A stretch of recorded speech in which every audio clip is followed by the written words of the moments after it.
Students, Brijbhan sir and team की तरफ से स्टडी क्लिक पॉइंट पे आपका स्वागत है। आज हम लोग थियरी वाले पार्ट को कंसीडर करने जा रहे हैं। थियरी वाले सेक्शन में आज पहला लेक्चर होगा और हम लोग पढ़ेंगे animal diversity and taxonomy. Animal diversity और टैक्सोनॉमी के बारे में आप लोग बेहतर जानते होंगे। शुरुआत में कुछ डिफिनेशंस वगैरह के साथ हम लोग आज बेसिक से स्टार्ट करेंगे कि एनिमल डाइवर्सिटी और टैक्सोनॉमी क्या है। इसी के साथ चलिए शुरू करते हैं आज का पहला लेक्चर थियरी के पार्ट में, animal diversity and taxonomy.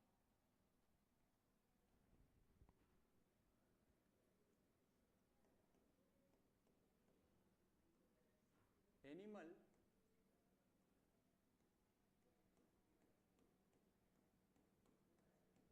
Diversity and taxonomy. What is animal diversity and taxonomy? शुरुआत करने से पहले हम लोग यहाँ पे एनिमल के बारे में पढ़ेंगे कि किसकी स्टडी बायोलॉजी की या जूलॉजी की या साइंस की किस ब्रांच में क्या करते हैं, वहां से शुरुआत होगा। चलिए स्टार्ट करते हैं।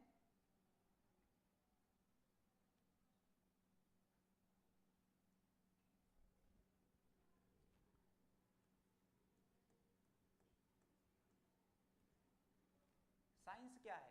साइंस में अगर हम बात करें तो हम लोग पढ़ते हैं किसी भी सब्जेक्ट के सिस्टमैटिक स्टडी को, जिसमें हम सब्जेक्ट को किसी भी मेथडोलॉजी के साथ, एक्सपेरिमेंटल प्रूफ के साथ अगर हम रिप्रेजेंट कर पाते हैं या उसको हम प्रूफ कर पाते हैं कि वो क्या सही है या गलत है, तो इस एक्सपेरिमेंटल एनालिसिस को, जिसको सिस्टमैटिक तरीके से रखा गया है, जिसमें हमने कोई मेथडोलॉजी यूज करी है, उसको हम लोग साइंस पढ़ते हैं या साइंस मानते हैं। फादर ऑफ साइंस की बात करें तो साइंस के फादर हैं आपके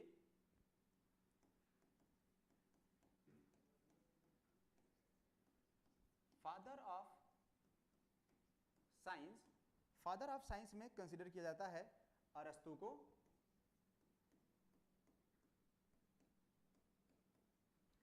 अगर हम साइंस की ब्रांच की बात करें, साइंस में अगर हम देखें कि साइंस में हम कौन कौन से सब्जेक्ट को कंसीडर करते हैं, तो जनरली आपको साइंस में 3 सब्जेक्ट पढ़ने को मिल जाएगा। वो 3 सब्जेक्ट कौन कौन से हैं? Biology, physics and chemistry.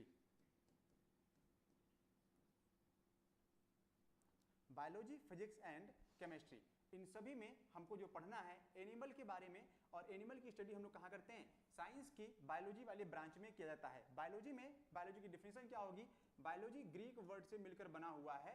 Greek word दो शब्द हैं यहाँ पे, बायोस एंड लॉगस। अगर हम बायोस की बात करें तो बायोस का मतलब होता है लिविंग, या बायोस का मतलब हम होता है, हम यहाँ पे लाइफ बोल सकते हैं, एंड लॉगस मीन्स होता है स्टडी। लाइफ की स्टडी या लिविंग की स्टडी साइंस की जिस ब्रांच में करते हैं उसको हम लोग बायोलॉजी के नाम से जानते हैं। तो यहाँ पे ये 2 वर्ड आया हुआ है बायोलॉजी शब्द को, कि इन्होंने डिफाइन करा है, इसके बारे में हम लोग बात करेंगे डिटेल में। ट्रेविरेनस नामक साइंटिस्ट ने किया हुआ है। बायोलॉजी की ब्रांच को हम लोग क्लासिफिकेशन के सेंस में लेके चलेंगे। आगे बढ़ाते हुए इस पार्ट को देखेंगे कि बायोलॉजी को हमने 2 पार्ट में डिवाइड कर दिया। चलिए बायोलॉजी की 2 ब्रांच को बनाते हैं। बायोलॉजी में कौन कौन से 2 सब्जेक्ट आते हैं, या लिविंग में कौन कौन से 2 एनिमल हैं? बायोलॉजी में या जो लिविंग है उनमें एक आता है आपका एनिमल, और दूसरा पार्ट आता है प्लांट। एनिमल और प्लांट। एनिमल की अगर हम बात करें तो इसको हम लोग बायोलॉजी की एक दूसरी ब्रांच जूलॉजी में पढ़ते हैं, और प्लांट की स्टडी हम लोग बॉटनी वाले ब्रांच में करेंगे। Who is the father of biology? अगर हम यहाँ पे बायोलॉजी के फादर की बात करें कि बायोलॉजी का फादर कौन है, तो यहाँ पे वापस से नाम अरस्तु का ही आएगा। Aristotle is father of biology.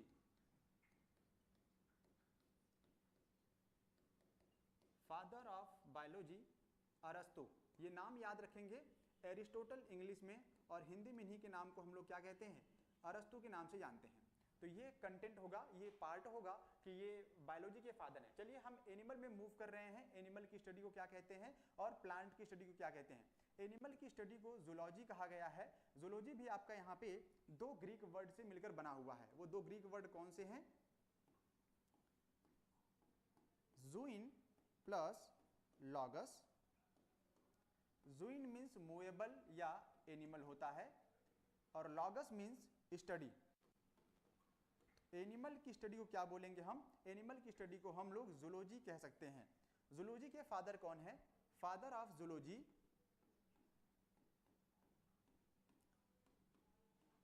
Father of zoology, और यहाँ पे वापस एक नाम देखने को मिलेगा आपको, Aristotle. Aristotle is the father of zoology. अरस्तु साइंस के भी फादर हैं, अरस्तु को बायोलॉजी का भी फादर माना गया है, और अरस्तु को ही हम लोग जो है वापस से क्या कह रहे हैं, हम फिर से अरस्तु को यहाँ पे कंसिडर कर रहे हैं जूलॉजी के फादर के नाम पे। अरस्तु ने जब एनिमल को डिफाइन करा था, या जूलॉजी की जब ब्रांच के बारे में उन्होंने बताया, तो उन्होंने कहा कि एनिमल दो तरीके से होते हैं, एक वो जिनमें ब्लड प्रेजेंट होता है और दूसरा वो जिनमें ब्लड एब्सेंट होता है। और सही मायने में अगर हम बात करें तो अरस्तु वहां पे कहना ये चाह रहे थे कि शायद एनिमल वो हैं जिनमें आरबीसी पाया जाता है या रेड ब्लड सेल्स पाई जाती हैं। तो आरबीसी के बेसिस पे अरस्तु ने एनिमल को दो कैटेगरी में डिवाइड करा और कहा अनाइमा और इनाइमा, दो वर्ड आएंगे यहाँ पे, अनाइमा वर्ड आएगा और इनाइमा वर्ड आएगा,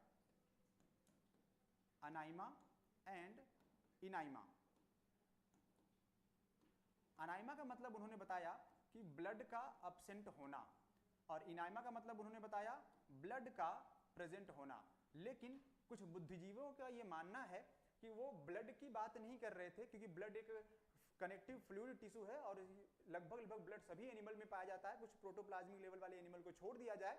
तो मेरे ख्याल से या उन बुद्धिजीवियों के हिसाब से अरस्तु ये कहना चाह रहे थे कि अनाइमा इनाइमा वाले जो टर्म है वहां पे वो आरबीसी कहना चाह रहे थे, कि आरबीसी का एब्सेंट होना और आरबीसी का पाया जाना, ये अरस्तु की खास बातें थी, जिन्होंने एनिमल को दो टर्म में डिफाइन किया, अनाइमा और इनाइमा। तो यहाँ तक हम लोग देखेंगे, एक बेहतरीन स्लाइड आपके सामने बन के तैयार होती हुई। मूव करेंगे अगले स्लाइड की तरफ।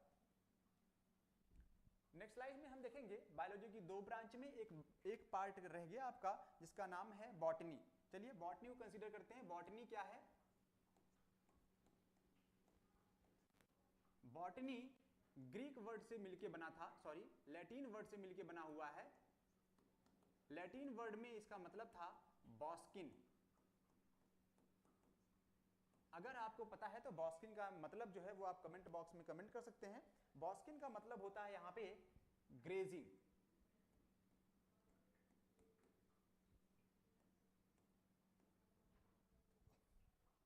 बॉस्किन का मतलब होता है ग्रेजिंग। ग्रेजिंग का मतलब चरना, और चरा जाने वाले अगर हम बात करें, जो चरे जाते हैं, तो घास आज भी दूसरे नंबर पे आती है। कुछ लोग कहते हैं कि दिमाग आज भी जो है पहले नंबर पे है चरने के मामले में। चलिए कंसीडर करते हैं ग्रेजिंग को। ग्रेजिंग चरी जाती है, चरा क्या जाता है? चरा जाता है ग्रासेस को या ग्रीन प्लांट को। ग्रासेस या हम कह सकते हैं ग्रीन प्लांट को चरा जाता है। तो इस हिसाब से बॉटनी की डिफिनीशन क्या होगी?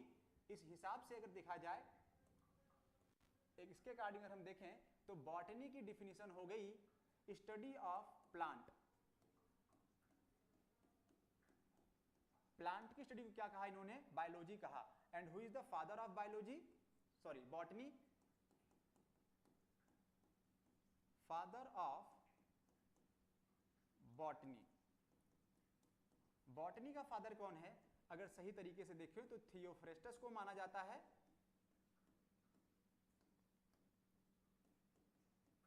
Theophrastus is the father of botany. तो थियोफ्रेस्टस जो है वो बॉटनी के फादर हैं, और इन्होंने बॉटनी में प्लांट के बारे में बताया था और कहा था कि ये लैटिन वर्ड है जो कि बॉस्किन, जिसका मतलब होता है ग्रेजिंग, और चरे जाने से जो है ये टर्म की जो है ओरिजिन मानी गई है। चलिए आगे बढ़ते हैं। अगर हम बात करें कि बायोलॉजी में हम एनिमल डाइवर्सिटी की बात कर रहे हैं, प्लांट और एनिमल के बारे में, तो हम यहाँ पे स्टार्ट करेंगे चैप्टर के अकॉर्डिंग अपने एनिमल डाइवर्सिटी। एनिमल डाइवर्सिटी क्या है? एनिमल डाइवर्सिटी, कितने लोग डाइवर्सिटी का मतलब जानते हैं? मेरे ख्याल से डाइवर्सिटी का मतलब ये होता है variation. Diversity means variation. It means कि वेरिएशन जो है कहां कहां पे आएगा। एनिमल का जो डाइवर्सिटी है, वेरिएशन है, वो अर्थ पे सरफेस पे कहां कहां पाया जाता है। अगर एनिमल की डाइवर्सिटी की हम बात करें तो एनिमल जनरली 3 जगहों पे आपको देखने को मिलते हैं।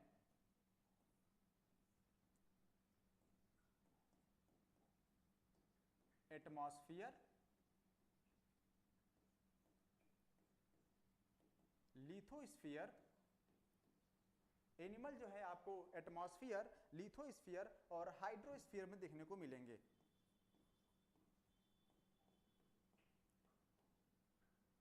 लिथोस का मतलब अगर आपको पता है तो लिथोस का मतलब आप जानते हैं। लिथोस का मतलब होता है सरफेस या रॉक। हाइड्रो का मतलब होता है वाटर और स्फीयर का मतलब होता है लेयर। तो वाटर की लेयर, सरफेस की लेयर या क्रस्ट की लेयर या अर्थ की लेयर को हम लोग यहाँ पे लिथोस्फीयर। एटमॉस्फेयर पे जहाँ पे गैसेस पाई जाती हैं, जनरली गैसेस की जो लेयर होगी उसको हम लोग क्या कंसीडर करेंगे, एटमॉस्फेयर में हम लोग कंसीडर करने वाले हैं। डन। तो ये 3 सेक्शन है जहाँ पे आपको लाइफ देखने को मिलती है। एटमॉस्फेयर, लिथोस्फीयर और हाइड्रोस्फीयर को अगर हम कंबाइंड फॉर्म में बोलना चाहें तो इन तीनों को हम लोग कंबाइंडली एक नाम से जान सकते हैं, कह सकते हैं। वो पार्ट क्या होगा, वो होगा आपका बायोस्फीयर। मतलब आप बायोस्फीयर को भी डिवाइड कर सकते हैं। बायोस का मतलब लाइफ और स्फीयर का मतलब लेयर या स्ट्रेटा। तो वो एरिया जहां पे आपको लाइफ देखने को मिलती है उसको हम बायोस्फीयर कहेंगे। तो एनिमल की डायवर्सिटी एटमॉस्फेयर, लिथोस्फीयर, हाइड्रोस्फीयर में पाई जाती है, जिनके ये मतलब हैं। और इसके साथ साथ इन तीनों को हम कंबाइंड फॉर्म में बायोस्फीयर कह सकते हैं। इसका मतलब ये है कि एनिमल की डायवर्सिटी आपको 3 जगहों पे देखने को मिलेगी, एटमॉस्फेयर में, लिथोस्फीयर में और हाइड्रोस्फीयर में, जिनको हम जनरली क्या कहते हैं, बायोस्फीयर के नाम से कंसीडर करते हैं। अगर हम टैक्सोनॉमी की बात करें तो जो ये टर्म आया हुआ है बायोडायवर्सिटी, सबसे पहले किसने दिया? ये सबसे बेहतरीन सवाल है आपके लिए। Term biodiversity was given by या proposed bye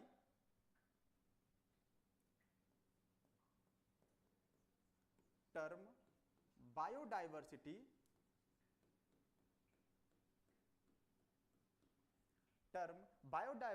was first given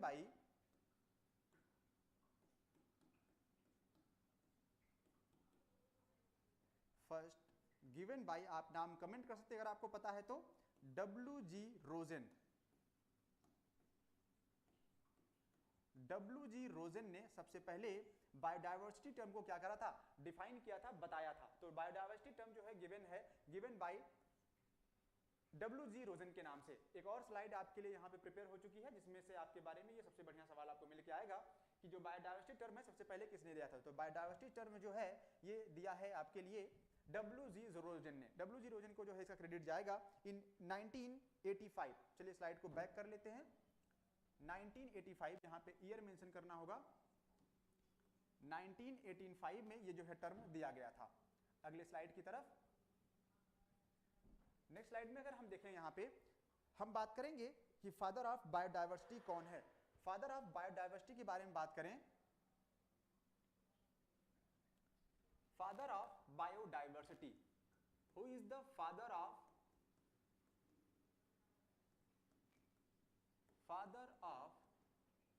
biodiversity. Biodiversity का फादर कौन है? एडवर्ड ओ विल्सन को माना जाता है। फादर ऑफ बायोडायवर्सिटी की बात करें तो यहां पे हम नाम मेंशन करेंगे, एडवर्ड ओ विल्सन।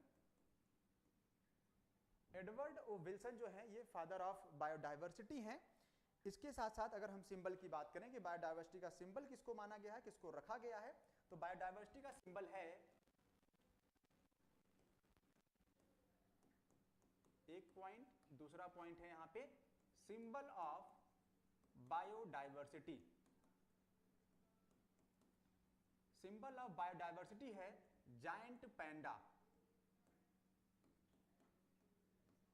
जायंट पैंडा अगर हम हैबिटाट देखें तो जहां तक मुझे याद है ये आपको चाइना के आसपास में देखने को मिल जाएगा, जिसका मेन फूड क्या होता है, बंबू। तो जायंट पैंडा को जो है बायोडायवर्सिटी का सिंबल माना गया है और ये मेरे पसंदीदा जानवरों की लिस्ट में से सबसे पहले नंबर पे है। पैंडा मुझे काफी पसंद है और ये पैंडा जो है आपका बायोडायवर्सिटी का जो है सिंबल भी है। तो हमारे गुरुओं ने जो सिखाया हुआ है उसी में से कुछ पार्ट को आपको देने का प्रयास किया जा रहा है कि एनिमल डाइवर्सिटी जो है ये बहुत ही बड़ा टॉपिक है और इसको आप कंजर्व कर सकते हैं, एनिमल डाइवर्सिटी को कंजर्व कर सकते हैं। कंजर्वेशन वाली फील्ड में ये सारी बातें हम आपको वापस से डिस्कस करेंगे। अभी के लिए father of biodiversity and symbol of biodiversity, कहानी को आगे बढ़ाएंगे। चलिए बायोस्फीयर को डिवाइड करते हैं अलग अलग पार्ट्स के साथ, जिनमें हम लोग देखेंगे कि बायोडाइवर्सिटी के कितने हिस्से हैं। शुरू करते हैं बायोडाइवर्सिटी के हिस्सों के साथ। बायोडाइवर्सिटी, बायोडाइवर्सिटी का पहला हिस्सा था, पहला पार्ट था आपके लिए एटमॉस्फेयर, देन लिथोस्फीयर। चलिए एटमॉस्फेयर की बात करते हैं। वो एनिमल जो एटमॉस्फेयर में पाए जाते हैं या सरफेस पे पाए जाते हैं, एयर में पाए जाते हैं, उनको क्या कहते हैं। इनमें हम लोग नाम डिफाइन करेंगे। जैसे एटमॉस्फेयर का मतलब है या तो हवा में रहने वाले या तो ट्री पे पाए जाने वाले। तो वो जानवर जो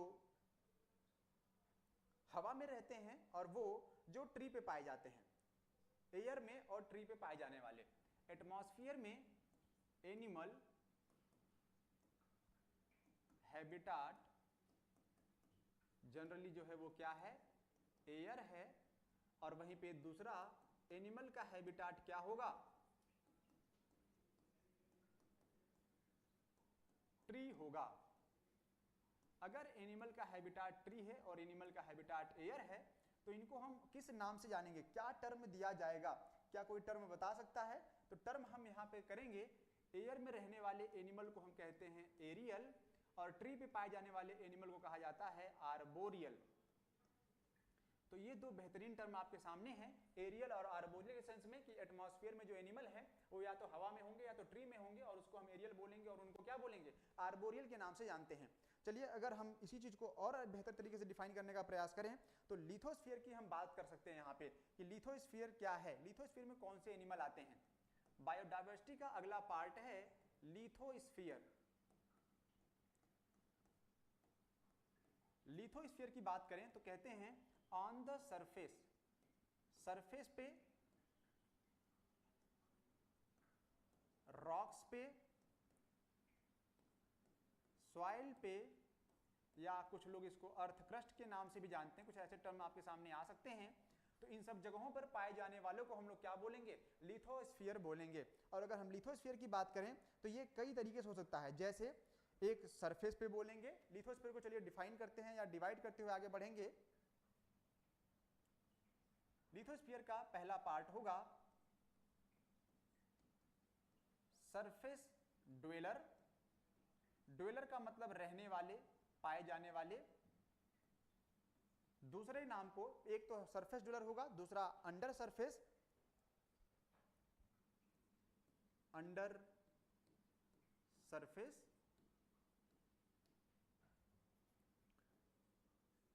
एक को हम बोलेंगे फास्ट रनर, जो बहुत तेज धरती पर पाए जाते हैं और दौड़ते भी हैं। फिर हम एक को और बोलेंगे बिगिंग हैबिट या डिगिंग हैबिट बोला जाता है। बिगिंग हैबिट वाले एनिमल्स को क्या कहा जाएगा, जिनकी हैबिट ही है surface dweller, under surface, fast runner, begging habit. इसके अलावा बोर ऑन द सरफेस, एक लास्ट वन हम यहाँ पे कंसिडर कर रहे हैं, बोर ऑन द सरफेस, जो सरफेस पे बोर कर दे, गड्ढा बनाकर रहे, ऐसे एनिमल को क्या बोलेंगे। सरफेस ड्वेलर को हम लोग मानते हैं कि ये टेरेस्ट्रियल एनिमल होंगे। सरफेस ड्वेलर को हम लोग टेरेस्ट्रियल बोलते हैं। अंडर सरफेस वाले को सब टेरेनियन कहा जाता है। अंडर सरफेस वाले को हम लोग सब टेरेनियन के नाम से जानेंगे। और फास्ट रनर को कर्सोरियल कहा जाता है। फास्ट रनर वाले जो एनिमल होते हैं सारे, उनको कर्सोरियल। बिगिंग हैबिट वाले को फसोरियल कहा जाता है। और bore on the, wait a second, यहां पे गलत हो गया है, बोर ऑन सरफेस, सरफेस पर बोर करके, गड्ढा करके बनाने वाले को क्या बोलेंगे, बरोइंग एनिमल बोलेंगे। फसोरियल के बाद यहाँ पे एक नया टर्म बरोइंग एनिमल। तो एनिमल जो है आपको इतने टाइप से देखने को मिल सकते हैं ऑन द लिथोस्फीयर या सरफेस की बात करें तो सरफेस पे आपको एनिमल का जो बायोटा है, देखने का पार्ट है, वो यही है। सरफेस ड्वेलर को हम बोलेंगे टेरेस्ट्रियल, हम अंडर सरफेस वाले को सबटेरेनियन के नाम से जानते हैं, फास्ट रनर को कर्सोरियल बोलेंगे, बिगिंग हैबिट वाले को फसोरियल कहा जाएगा, बोर ऑन द सरफेस वाले को क्या बोलेंगे, बरोइंग हैबिट बोलेंगे। ये सारे हैबिट जो है आपको देखने को मिलेंगे। तो बायोडाइवर्सिटी वाले पार्ट में आपने देखा एटमॉस्फेयर में, लिथोस्फीयर में। अब इसके बाद एक और कंटेंट बचेगा आपका, जिसको हम क्या कहते हैं, हाइड्रोस्फीयर के नाम से जानते हैं। चलिए हाइड्रोस्फीयर वाले टर्म को हम लोग डिफाइन कर लेते हैं। यहीं पे थोड़ी सा जगह हमारे पास बचा हुआ है, हाइड्रोस्फीयर को हम लोग यहाँ पे कंसिडर करेंगे। हाइड्रोस्फीयर क्या है,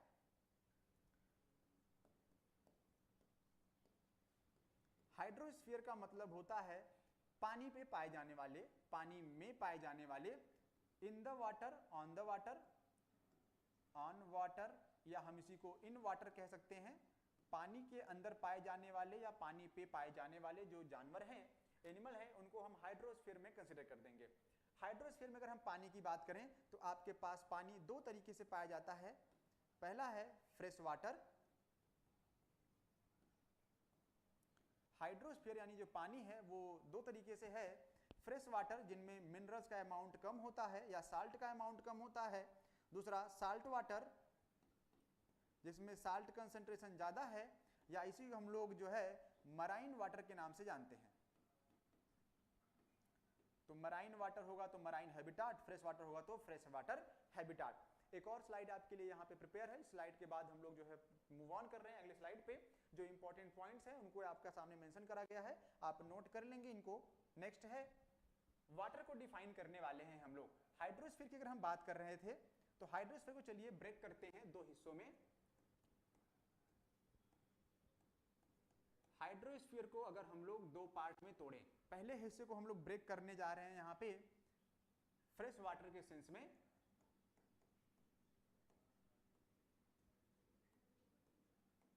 फ्रेश वाटर के सेंस में अगर हम बात करें तो फ्रेश वाटर में हम किसको बोल सकते हैं? फ्रेश वाटर में पाए जाने वाले एनिमल जो है आपके वो दो होंगे, लेंटिक जोन और दूसरा बोलते हैं लोटिक जोन। लेंटिक जोन क्या है और लोटिक जोन क्या है? फ्रेश वाटर धरती पे दो तरीके से पाए जाते हैं, एक स्टेगनेंट वाटर रुका हुआ पानी और दूसरा बहता हुआ पानी फ्लोइंग वाटर बोलते हैं उसको। तो फ्लोइंग वाटर, रनिंग वाटर या स्टेगनेंट वाटर, ये दो तरीके से। रुके हुए पानी की बात करें तो यहाँ पे जलधाराएं, जलप्रपात, झीलें, तालाब, कुछ ये पार्ट आपके कंसिडर होते हैं। लेकिन अगर हम रनिंग वाटर की बात करें तो रनिंग वाटर में स्ट्रीम्स आपकी आ जाएंगी और साथ ही साथ में जो है रिवर्स, कुछ रिवर जो है आपको फ्लोइंग कंडीशन में मिल जाती हैं। मैक्सिमम रिवर जो है आपको फ्लोइंग कंडीशन में या रनिंग कंडीशन में मिलेंगी। तो ये नाम होंगे यहाँ पे लेंटिक और लोटिक के सेंस में। अगर हम लेंटिक की बात करें तो फ्लोटिंग वाला पार्ट आएगा, और लोटिक की बात करें, लेंटिक की बात करें तो स्टेगनेंट आएगा, और सॉरी मैंने गलत बोल दिया, लेंटिक की बात करें तो स्टेगनेंट आएगा और रनिंग की बात करें तो लोटिक का मतलब रनिंग वाटर और लोटिक का लेंटिक का मतलब होगा आपका यहाँ पे स्टेगनेंट वाटर, रुका हुआ पानी। लेकिन यहीं पे हाइड्रोस्फीयर में अगर हम मराइन वाटर की बात करते हैं, समुद्र के पानी की बात करें, ओशन की बात करें, रिवर की ओशन की बात करें, सी की बात करें, तो आपको यहाँ पे जो है डाइवर्सिटी देखने को मिलेगी भयंकर तरीके से। जैसे upper surface to the bottom को हम मराइन बोलते हैं, और मराइन सरफेस को हम लोग जनरली 2 या 3 हिस्सों में डिवाइड कर सकते हैं। अगर आपको याद हो तो जब हम लोग पढ़ रहे थे पोरीफेरा, तो पोरीफेरा में भी ये नाम आया हुआ था, सिलेंट्रेट में भी ये नाम आया हुआ था कि कौन से एनिमल हैं जो सी सरफेस के कहाँ पे पाए जाते हैं। तो वहां पे आपने मराइन को 4 जोन में डिवाइड करा था। वही 4 जोन हम आपको वापस से डिवाइड करेंगे। कौन कौन सी वो जोन थी? मराइन का मतलब है सी वाटर, ओशन वाटर, ओशन की स्टडी बायोलॉजी की जिस ब्रांच में किया जाता है, ओशियोनोलॉजी।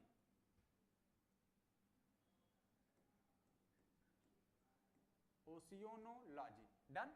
तो ये इतने पार्ट यहाँ पे कंसीडर हो जाएंगे। मराइन के बाद हम लोग इसको मूव कराते हैं आगे के लिए। कितने सरफेस पे है ये? इनको 4 जोन में डिवाइड कर लिया था, आज भी 4 जोन में डिवाइड कर लेते हैं इनको पहले।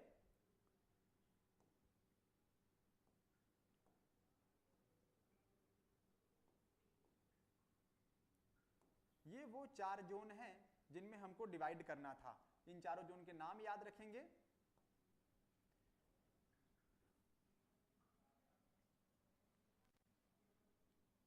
यहां पे इनको बोला गया है पेलाजिक जोन,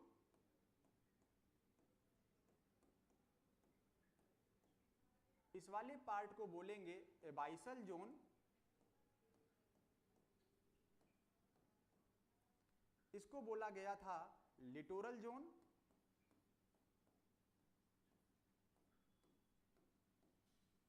और इस वाले पार्ट को हम बोलते हैं बेंथिक जोन। बेंथिक जोन की सबसे खास बात यह है कि ये बॉटम पे पाए जाने वाले एनिमल को कहा जाता है। हम इसको इंपॉर्टेंट मानेंगे और यहाँ पे हम लोग इसको टिक कर लेते हैं, ठीक है।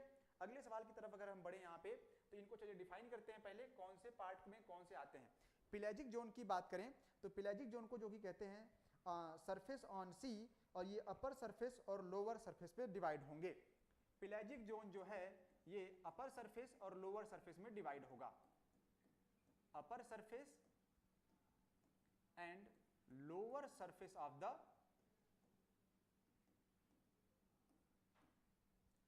पेलाजिक जोन दो सरफेस में डिवाइड हुआ है, अपर सरफेस और लोअर सरफेस में। अगर हम इस सरफेस की बात करें तो अपर सरफेस वाले को हम प्लैंकटन कहते हैं, अपर सरफेस पे पाए जाने वाले को हम प्लैंकटन कहेंगे।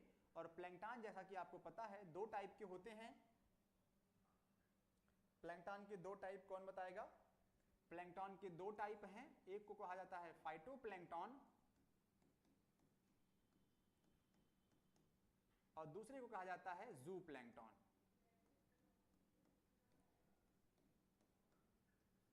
Phytoplankton and zooplankton. फाइटोप्लैंकटन में आपको पता है प्लांट लाइक माइक्रोब्स को पढ़ते हैं हम लोग, और जूप्लैंकटन में किसको पढ़ते हैं? एनिमल लाइक, ठीक है। यहाँ पे अगर हम लोअर सरफेस की बात करें तो इनको जो पाए जाते हैं इनको हम नेक्टॉन कहते हैं। प्लैंकटन के बाद नेक्टॉन, और ये भी आपको देखने को मिलेंगे। तो पेलाजिक जोन में दो surface, upper surface lower surface, plankton और नेक्टॉन के नाम से। एक में हमने फाइटोप्लैंकटन को कंसीडर किया और उसी वाले पार्ट को डिवाइड करा, तो हमने क्या किया, दूसरे में जूप्लैंकटन को हमने मेंशन करा हुआ है। अगर हम आगे बढ़ाते हैं इस थ्योरी को तो हम देखेंगे एबाइसल जोन के बारे में। एबाइसल जोन किसे कहते हैं? अगर आपको याद हो तो एबाइसल जोन को हम लोगों ने डीप सी कंसीडर किया हुआ है। डीप सी वाले हिस्से को, डीप सी वाले पार्ट को हम लोग क्या करेंगे, हम यहाँ पे एबाइसल जोन के नाम से जानेंगे। लिटोरल जोन की अगर हम बात करें तो लिटोरल जोन का मतलब होता है नियर अबाउट द शो, या कहते हैं टाइडल जोन। तो सी कोस्ट बोलेंगे या फिर टाइडल जोन बोलेंगे। सी कोस्ट भी आप कह सकते हैं इसको, साथ ही साथ में इसको टाइडल जोन के नाम से भी जाना गया है। डन। बेंथिक जोन की बात करें तो ये बॉटम ऑफ द सी है, बॉटम ऑफ द सी को हम लोग कंसीडर करते हैं यहाँ पे बेंथिक जोन में। और बेंथिक जोन में पाए जाने वाले ऑर्गेनिज्म को हम बेंथोस कहते हैं। ये इंपॉर्टेंट है, हमारे गुरुओं ने इसके बारे में बहुत विधिवत बताया हुआ है। हम लोगों ने डांट भी खाई है इस चीज के लिए, इसलिए ये विधिवत याद है। आप भी याद करने का प्रयास करिए। बेंथोस कौन है? जिनको हम बॉटम ड्वेलर के नाम से जानते हैं। बॉटम ड्वेलर एनिमल्स जो सी के बॉटम पे पाए जाते हैं उनको क्या कहेंगे? बेंथोस कहते हैं, या बेंथिक एनिमल कहा जाता है, वो बॉटम ड्वेलर में कंसीडर होते हैं। तो ये तीन हिस्से, चार part, pelagic zone, abyssal zone, littoral zone और बेंथिक जोन, इन तीनों नाम को हम लोग मेंशन कर सकते हैं कि पेलाजिक जोन में अपर सरफेस और लोअर सरफेस आता है। अपर सरफेस में आप प्लैंकटन देखेंगे, लोअर सरफेस में आप नेक्टॉन देखेंगे। प्लैंकटन को दो पार्ट में डिवाइड करें तो फाइटोप्लैंकटन और जूप्लैंकटन को कहते हैं। ये फ्री फॉर्म में फ्लोटिंग करते हुए जो है आपको सरफेस पे दिख जाएंगे। स्विमिंग और फ्लोटिंग में डिफरेंस होता है। ये जो है स्विम कर रहे हैं, स्विम नहीं कर रहे हैं, फ्लोट कर रहे हैं। तो फ्री फॉर्म में फ्लोटिंग में आपको देखने को मिलेंगे। लोअर सरफेस की बात करें तो नेक्टॉन को कंसीडर किया गया है, जो नीचे पाए जाएंगे उनको नेक्टॉन कहा जाएगा। एबाइसल जोन की बात करिए तो एबाइसल जोन में आपको देखने को मिला है डीप सी पार्ट में, जहां पे समुद्र में गहराई होती है, बीच वाला हिस्सा वो आपको देखने को मिलेगा। लिटोरल जोन वो जोन है जहां पे आपको लिटोरल जोन में आपको सिलेंट्रेट या कोरल देखने को मिलते हैं, ठीक है। तो ये सी कोस्ट कहा जाता है, या इसको टाइडल जोन के नाम से भी जानते हैं। इसके बाद आता है आपका बेंथिक जोन। ये सबसे इंपॉर्टेंट पार्ट है। बॉटम ऑफ द सी, सी का सबसे निचला वाला हिस्सा जो होगा उसको हम लोग बॉटम बोलेंगे, और इसी को हम बेंथोस, यहाँ पे पाए जाने वाले ऑर्गेनिज्म को हम लोग बेंथोस कहते हैं। तो बेंथोस वो ऑर्गेनिज्म है, बेंथोस वो ऑर्गेनिज्म है जो बॉटम ड्वेलर कहलाते हैं, जो बॉटम पे पाए जाते हैं। तो बहुत सारे एनिमल के नाम होंगे यहाँ पे एग्जाम्पल में, इसको हमें पढ़ना होगा, ठीक है। तो आगे वाले सिलेबस में हम लोग इसको यहाँ पे देखेंगे। अगले पार्ट की तरफ मूव करें। यहाँ तक सभी को क्लियर है? चलिए, just above the surface and mostly in the bottom, इसी को बेंथोस को या बेंथिक जोन को हम लोग दो और हिस्सों में डिवाइड कर लेते हैं। एक का नाम होगा नेक्राइटिक और नेरेटिक। चलिए बेंथोस को डिवाइड करते हैं, बेंथिक जोन को डिवाइड करते हैं। जस्ट अबव द सरफेस, इसमें आपको जो देखने को मिलेंगे वो दो मिलेंगे,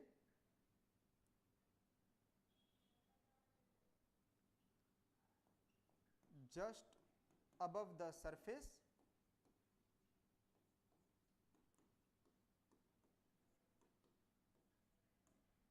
जस्ट अबव द सरफेस में जो आएंगे एनिमल्स उनको बेंथॉस कहते हैं, और ये बेंथॉस में नेराइटिक और नेक्राइटिक आते हैं। यही वाले जो हैं आपको बेंथॉस कहते हुए मिले जाएंगे, और इनमें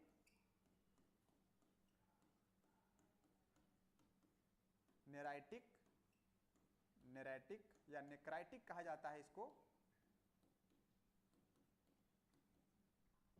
जस्ट अबव द सरफेस, और एक वो होंगे जो मोस्टली इन द बॉटम में पाए जाते हैं, जस्ट अबव द सरफेस में, और दूसरा मोस्टली ऑन द बॉटम, जो ज्यादातर आपको बॉटम पे ही देखने को मिलते हैं, इनको बेथाइल जोन कहा जाता है, बेथाइल एनिमल। बेंथॉस और बेथियल या बेथाइल के नाम से जो है जानते हैं। डन, यहां पे क्लियर है सभी को? इस हिस्से के साथ हम लोग एक जो पार्ट कंसीडर कर रहे थे एनिमल टेक्सोनॉमी का या डाइवर्सिटी का, डाइवर्सिटी वाला पार्ट आपका कंप्लीट हुआ। डाइवर्सिटी में कुछ अगर प्रश्न होंगे तो आप लोग कमेंट बॉक्स में कमेंट करेंगे, आपको उसका आंसर दिया जाएगा। अब हम लोग मूव करेंगे एक नए सिस्टम की तरफ जिसको हम लोग सिस्टमैटिक क्लासिफिकेशन या टेक्सोनॉमी के नाम से जानते हैं। तो सिस्टमैटिक टेक्सोनॉमी या क्लासिफिकेशन वाला पार्ट क्या करेंगे, इसी के साथ जो है स्टार्ट करेंगे। चलिए स्टार्ट करते हैं नए स्लाइड के साथ टेक्सोनॉमी, सिस्टमैटिक या क्लासिफिकेशन वाले हिस्से को। 5वें स्लाइड की तरफ, स्लाइड नंबर भी याद रखेंगे। टेक्सोनॉमी, सिस्टमैटिक, ठीक है। तो टेक्सोनॉमी और सिस्टमैटिक को स्टार्ट किया जाएगा यहां पे।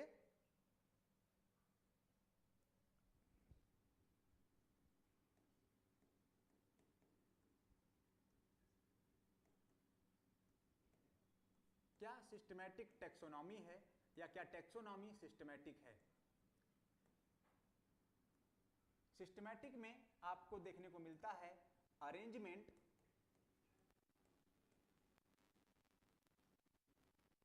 और टेक्सोनॉमी में आपको देखने को मिलेंगे डिफरेंट टाइप ऑफ टैक्सा, या इनको हम लोग टैक्सॉन के नाम से भी जानते हैं। टैक्सा या फिर टैक्सॉन के नाम से ही आपको मिलेंगे। अगर हम टैक्सोनॉमी की बात करें तो टैक्सोनॉमी जो वर्ड है या टैक्सोनॉमी जो टर्म है सबसे पहले किसने दिया था, और सिस्टमैटिक टर्म सबसे पहले किसने दिया हुआ है। सिस्टमैटिक के बारे में अगर हम बात करें तो सबसे पहले सिस्टमैटिक वर्ड जो आता है ये इसका क्रेडिट जाएगा कैरोलस लिनियस को।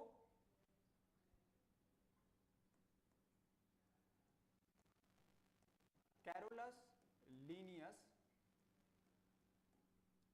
कैरोलस लीनियस जो कि बाइनोमियल नॉमेनक्लेचर के फादर भी हैं, जिन्होंने द्विनाम पद्धति, दो नामों वाला जो मेथड है नॉमेनक्लेचर का वो भी दिया हुआ है। तो इसमें हम लोग इन पार्ट को आगे कंसीडर करेंगे।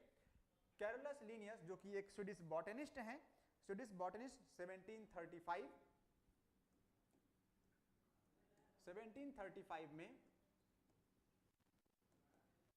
स्वीडिश बॉटनिस्ट इनको माना गया है। माना क्या गया है, ये है ही स्वीडिश बॉटनिस्ट। तो ये पार्ट आएगा इनके हिस्से में सिस्टमैटिक का। अगर टैक्सोनॉमी की बात करें तो टैक्सोनॉमी में लोग कंसीडर करते हैं, ये नाम इंपॉर्टेंट है, अगस्टीन पिरामस डी कंडोले। तो यहां पे ये नाम आएगा अगस्टीन पिरामस डी कंडोले। इन्होंने जो है टैक्सॉन या टैक्सा के बारे में, जिसको टैक्सोनॉमी कहते हैं, वहां पे इन्होंने बताया। शॉर्ट फॉर्म में इनको हम लोग एपी डी कंडोले के नाम से भी जानते हैं। इनका एक दूसरा नाम भी है जिसको कुछ लोग इस नाम से भी बुलाते हैं, एपी डी कंडोले। तो आप नाम याद रखेंगे क्योंकि कई बार जो है अगस्टीन पायरमस करके जो ये नाम दे देगा और आप कंफ्यूज हो जाएंगे ये किसका नाम है। तो अगस्टीन पिरामस डी कंडोले ये एपी डी कंडोले का पूरा नाम है, और ये फ्रेंच बॉटनिस्ट रहे हैं। एपी डी कंडोले फ्रेंच बॉटनिस्ट हैं। और अगर हम इनके नाम की बात करें या इनके काम की बात करें तो ये 1813 के बाद जो बायोलॉजी की ब्रांच है इसके बाद ये गायब हो गए। 1830 के बाद बहुत कम लोगों ने जो है इनका वर्क डिनोट किया है या नोट करा है कि पूरी बायोलॉजी की इस ब्रांच में एपी डी कंडोले ने कुछ कहा हो, कुछ बताया हो। ये नाम यहाँ पे आएगा, एक बार रिपीटेड होगा एक जगह और आपको जो है ये मिलेगा क्लासिफिकेशन के या टेक्सोनॉमी कुछ हिस्सों में, लेकिन उसके बाद आप इस नाम का यूज नहीं कर पाएंगे। नहीं कर पाएंगे इसलिए नहीं कि आप करना नहीं चाहते, इसलिए नहीं कर पाएंगे क्योंकि ये एपीडी कंट्रोले जो है आपको मिलेंगे नहीं। इन्होंने कोई और टर्म दिया नहीं, कोई और डेफिनेशन, कोई और थियरी, कोई और हाइपोथेसिस प्रपोज नहीं करा, तो ये नाम नहीं आएगा। चलिए कहानी को आगे बढ़ाते हैं। सिस्टमैटिक और टेक्सोनॉमी के बाद सिस्टमैटिक में अरेंजमेंट आप देखेंगे, टेक्सोनॉमी में टेक्सान या टेक्सा देखते हैं। कैरोलस लिनियस 1735 स्वीडिश बॉटनिस्ट रहे हैं। कहानी आगे बढ़ेगी कि टेक्सोनॉमी है क्या। चलिए टेक्सोनॉमी से स्टार्ट करते हैं कि टेक्सोनॉमी क्या है। टेक्सोनॉमी को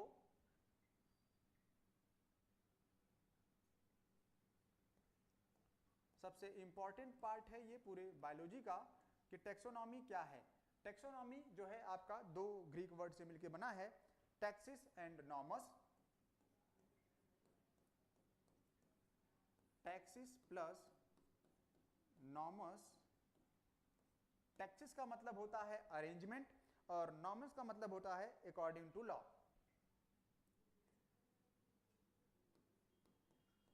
taxis means arrangement and norms means according to rule। जो बनाया गया हिस्सा है, जो बनाया गया पार्ट है, उसके अकॉर्डिंग देखेंगे। तो टेक्सोनॉमी के दो नाम, taxis and nomos. Arrangement, arrangement in according to the law. अगर इसके डिफिनेशन की बात करें तो ब्रांच ऑफ बायोलॉजी लिखते हुए बात करेंगे। टेक्सोनॉमी क्या है? Branch of biology. टैक्सोनॉमी की definition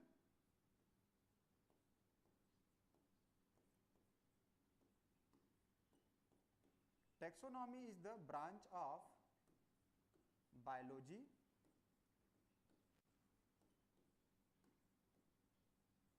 that deals with taxonomy is the branch of biology that deals with study of INC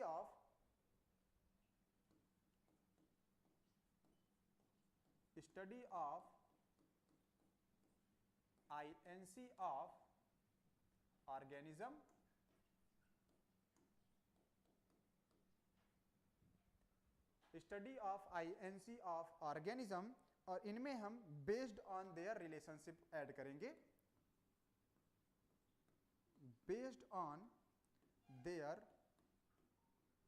relationship.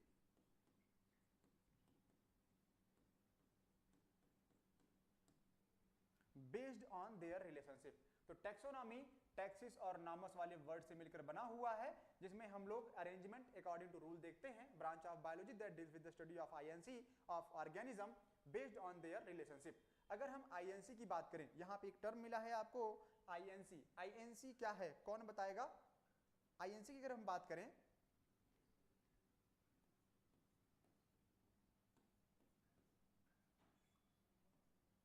Done. INC को चलिए डिफाइन करते हैं कि आईएनसी क्या है। और आईएनसी का यहां पे मतलब है identification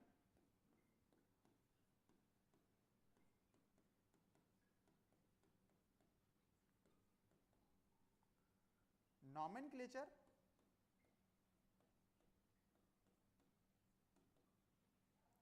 identification nomenclature and classification.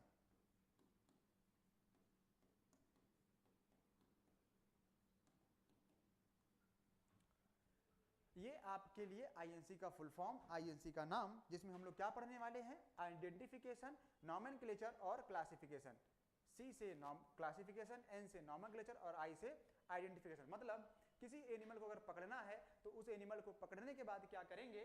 Identification, उसको पहले पहचानेंगे, उसका नाम रखेंगे, फिर उसके बाद उसको क्लासिफाई करेंगे, वो किस ग्रुप में, किस टैक्सा में, किस फाइलम में, किस डिवीजन में जो है रखा जाएगा। तो ये जो पार्ट है टैक्सोनॉमी का, वो आईएनसी डिसाइड करता है और आईएनसी जो है टैक्सोनॉमी की स्टडी की ब्रांच में आता है। चलिए सिस्टमैटिक की बात कर लिया जाए अगर यहीं पे कि सिस्टमैटिक क्या है।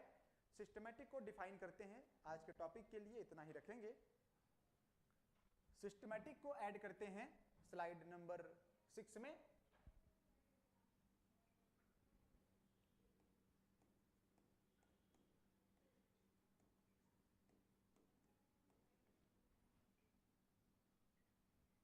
चलिए सिस्टमैटिक की डिफिनेशन कौन बताएगा?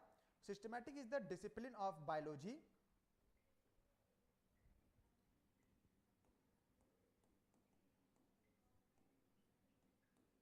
Systematic is the study of biology. Systematic क्या है? सिस्टमैटिक जो है वो बायोलॉजी की स्टडी है, या हम यहाँ पे एक और वर्ड ऐड करेंगे, डिसिप्लिन ऑफ बायोलॉजी। स्टडी जगह पे आप डिसिप्लिन भी वर्ड यूज कर सकते हैं, जैसा कि हमारे सिन्हा सर कहते हैं, discipline of biology which deals kind of diversity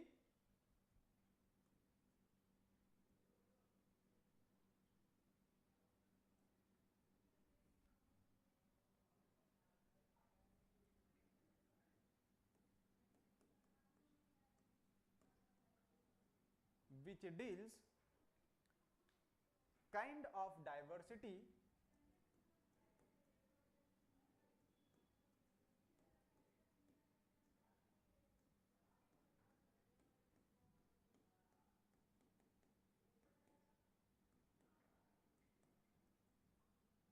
kind of diversity. इसके अलावा जो है हम यहाँ पे ऐड करेंगे of the organism based on kind of diversity of the organism based on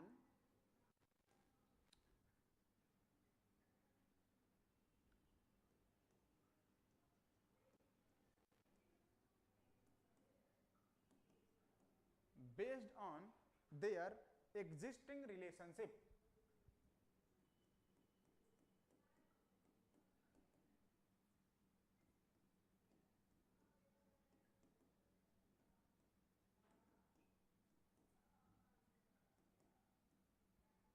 based on their existing relationship. अगर हम टेक्सोनॉमी की बात करें या सिस्टमैटिक की बात करें, तो सिस्टमैटिक में ये जो टर्म आया है, सबसे पहले टर्म सिस्टमैटिक किसने दिया?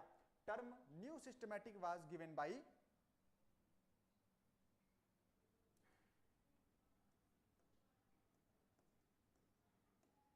Term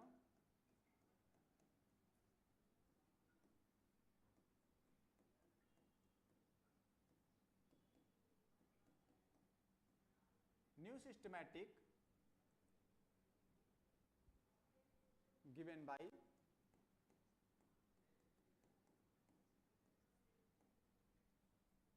Julian Huxley.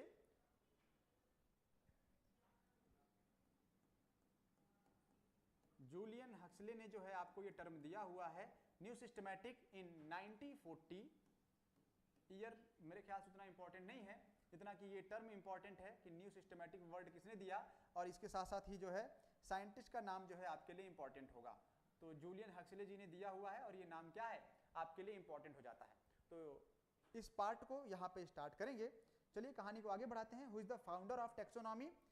टेक्सोनॉमी का फाउंडर कौन है? इसी स्लाइड के साथ खत्म करेंगे, ये स्लाइड खत्म हो जाएगी तो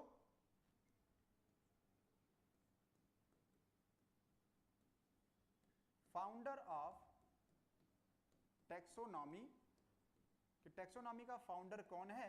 तो टेक्सोनॉमी का फाउंडर माना जाता है एरिस्टोटल को,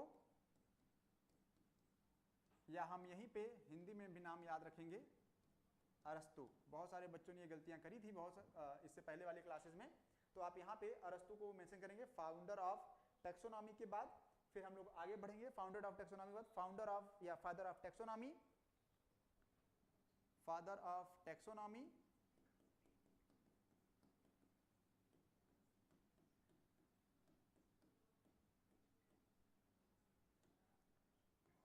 एक और नाम यहां पे मेंशन करेंगे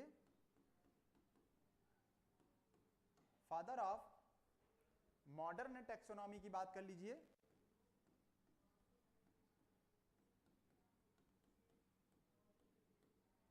फादर ऑफ मॉडर्न टेक्सोनॉमी। और एक और फादर की बात करेंगे यहां पे, father of binomial nomenclature, father of taxonomy, father of modern taxonomy, and last one father of binomial nomenclature. अगर आपको याद हो तो यहाँ पे कार्ल वॉन लीने का नाम आता है। इन तीनों जगहों पे हम एक नाम को फिट कर सकते हैं और वो आपका सही नाम है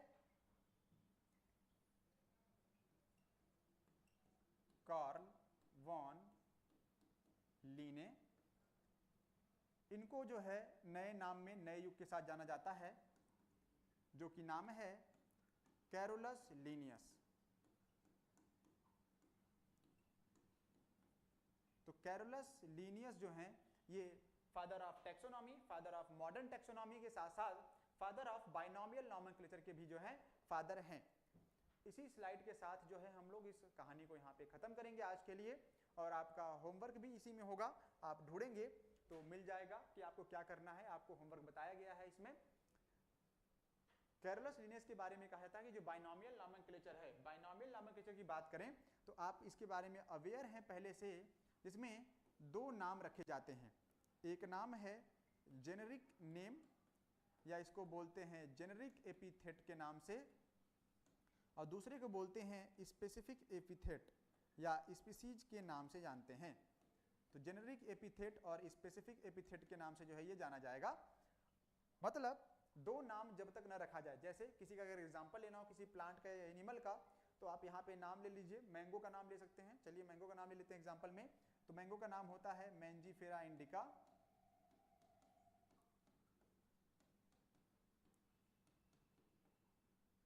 अब ये नाम गलत है या सही है, इस प्रश्न के साथ हम आपको छोड़े जाते हैं, क्योंकि हम लोग देखेंगे कि बाइनोमियल नॉमेनक्लेचर का रूल क्या कहता है। दो नाम रखने की पद्धति हमारे संस्कृति में पहले से रही है, या तो नाम बुआ रखेंगी या तो मौसी रखेंगी। अगर बुआ ने नाम रखा तो मौसी मुंह फुलाती हैं, मौसी ने नाम रखे तो बुआ मुंह फुला लेती हैं। तो इन सभी नामों को, झगड़े को समझाने के लिए जो है, खत्म करने के लिए दो नाम पद्धति लाई गई, और बच्चे का नामकरण जो है वो दोनों लोग करते हैं, एक नाम घर का, एक नाम स्कूल का। कुछ ऐसे नाम की पद्धति के साथ जो है हम लोग यहाँ पे आगे बढ़ेंगे, और इसको हम लोग यहाँ पे पढ़ने वाले हैं। तो बाइनोमियल नॉमेनक्लेचर में जो है आपको ये पार्ट देखने को मिलेगा। इसी के साथ ये स्लाइड और ये क्लास आपका समाप्त होता है। हम लोग आगे मिलेंगे लेक्चर 2 में, इसी कहानी को हम लोग आगे बढ़ाएंगे। सेम कहानी जो है आपको क्या होगी, आगे बढ़ा के दिखाई जाएगी, और हम लोग वहाँ पे जो है इस चीज़ को पढ़ने वाले हैं, मेंशन करेंगे। ठीक है, क्लासेस पसंद आई हो आपको तो please like and share. Study click point में आपका स्वागत है। Thank you.